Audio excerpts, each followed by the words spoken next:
Parisiens, parisiennes, bonjour à tous. Petite vidéo comme tout le temps. Match demain, donc la veille, avant-match. Voilà, on va faire l'avant-match du Paris Saint-Germain. Le Paris Saint-Germain affrontera le Stade Brestois 29. Brest qui est de retour dans l'élite, dans la Ligue 1, après de nombreuses années en Ligue 2. Il retrouve la Ligue 1 et on jouera là-bas. On jouera à Brest, on se déplace à Brest pour le coup de la 13e journée de Ligue 1. L'arbitre sera Mickaël Lesage pour cet arbitre, pour cette confrontation.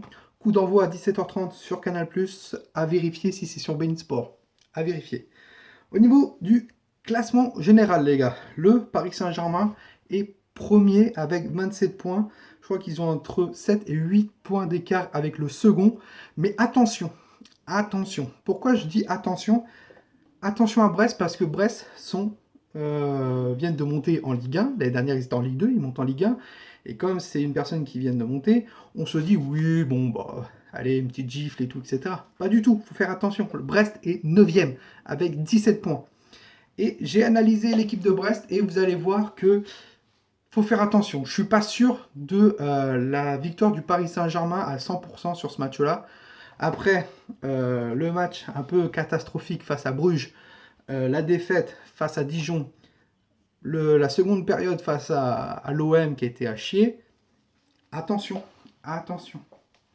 Au niveau des anciennes confrontations, le Paris Saint-Germain a toujours gagné ou a fait match nul à Brest. Voilà.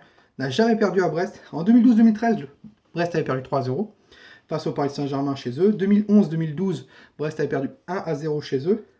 Et en 2010-2011, Brest avait fait 2-2 contre le Paris Saint-Germain, où ce n'était pas encore l'ère QSI, c'était l'ère Capitol... Bref, dites-le moi en commentaire, mais j'ai un trou de mémoire. C'était les Américains qui étaient présents. Voilà. Au niveau des absents du Paris Saint-Germain, il y a eu la conférence de presse. Ander Herrera sera absent. Icardi, il passe des tests pour demain, s'il sera dans le groupe ou pas. Mais il y a de fortes chances que ça soit Edinson Cavani qui soit titulaire demain, les gars. Kerrer n'a toujours pas repris l'entraînement, il va reprendre l'entraînement bientôt. Neymar qui a repris l'entraînement et qui sera peut-être apte après la trêve internationale. Meunier qui est toujours absent. Et Mbesso. Voilà. Au niveau de la composition probable, j'ai fait une composition pour moi, de mon avis, ce que je voudrais voir, ce que je pourrais voir et ce que j'aimerais voir. Et il faut faire un peu tourner, tu vois, c'est Brest, mais il faut faire tourner. Navas au goal, ça ne change pas.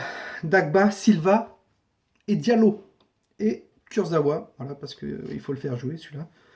Voilà au niveau de la défense. Dagba à droite parce qu'il n'y a que lui. Silva, pourquoi pas. Marquinhos le faire souffler, jouer un peu Diallo qui n'a pas joué. Je crois qu'il a joué face à Dijon. Kurzawa qui est rentré face à Bruges et à Dijon, il était là, je crois. Oui. Marquinhos en 6. Verratti et Gay au milieu en tant que relayeur. Di Maria, bien sûr, à droite. Cavani en pointe et j'ai mis Sarabia à gauche. Voilà, faire un peu souffler Mbappé qui va partir en sélection nationale. Cette trêve internationale, voilà, je sais que la France se qualifiera contre la Moldavie, il y a de grandes chances. Mais voilà. Quoi. Au niveau donc de l'analyse de l'équipe adverse, comme je vous l'ai dit, attention, Brest n'a pas perdu de match à domicile pour l'instant. Ils ont fait des 1-1, où ils ont gagné à chaque fois, mais ils n'ont pas perdu de match à domicile. Donc je pense que ça va être un match très très très compliqué. Ne prend pas énormément de buts à domicile. Brest ne prend pas énormément de buts. Sur les 6 derniers matchs à domicile, ils ont pris 3 buts. Le 2-2 face à Lyon. Et si je ne dis pas de bêtises, ils avaient fait 1-1 face à Toulouse. Donc attention.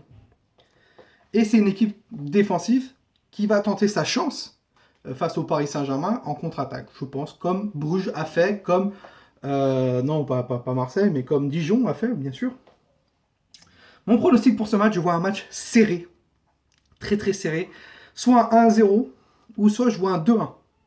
Et je partirais plus pour un 2-1 pour le Paris Saint-Germain, parce que je vois quand même un match ouvert. Je veux que nos Parisiens nous donnent envie, surtout. Nos buteurs, j'aimerais que Edinson Cavani reprenne reprennent comment le sens du but en marquant. Voilà. Et il y en a un qui a pas marqué depuis longtemps, Angel Di Maria. Donc voilà pour mes pronostics sur Unibet, pas la compo, qu'est-ce que je dis moi? Mais qu'est-ce que je dis? Calme-toi, Tom, calme-toi. Là, pour Unibet, voilà, si vous voulez pronostiquer, Brest, la cote est à 13. Le match nul à 7,50 et la victoire du Paris Saint-Germain à 1,22. Donc c'est pas vraiment une bonne cote, je trouve. Je peux vous conseiller 3 autres cotes. Brest ne perd pas ou perd de 2 ou moins à 1,47. C'est probable. Cavani buteur à 1,80.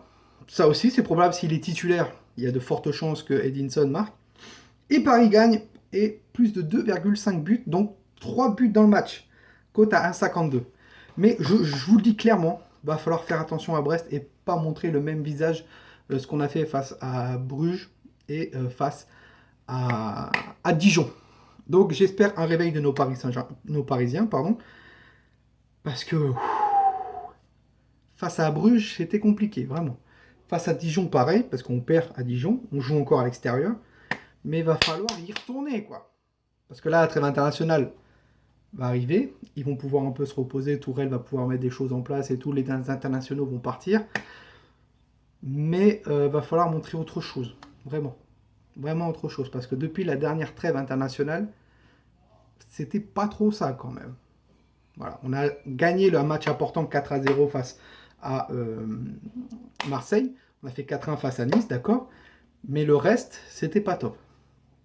Donc voilà, dites-nous moi en commentaire votre pronostic avec les buteurs et ce que vous en pensez du match Brest-Paris Saint-Germain, bien sûr. N'hésitez pas à mettre un pouce bleu si vous kiffez cette vidéo d'avant-match. Voilà, c'est l'analyse, le travail qu'il faut. Si vous n'êtes pas abonné, vous aimez ce genre de vidéo, n'hésitez pas à vous abonner, à activer la cloche. Voilà, parce que notification Facebook, il n'y en a pas beaucoup. Voilà, YouTube, pardon. Calme-toi, mais calme-toi. YouTube oublie de faire les notifications, de vous prévenir qu'il y a une vidéo qui sort. Donc, activez cette cloche. Voilà. Au niveau des pouces bleus, si on peut atteindre 40 pouces bleus, ou voire 50 pouces bleus, ça serait... Voilà. Et nous, on se retrouve demain pour le débriefing du match Brest-Paris Saint-Germain et on espère une victoire de nos Parisiens. Sur ce, Parisiens, Parisiennes, passez un très bon vendredi. Pour ceux qui ont week-end, bon week-end à tous. Et nous, on se retrouve très vite. N'oubliez pas une chose, ici c'est Paris, et Paris, c'est magique.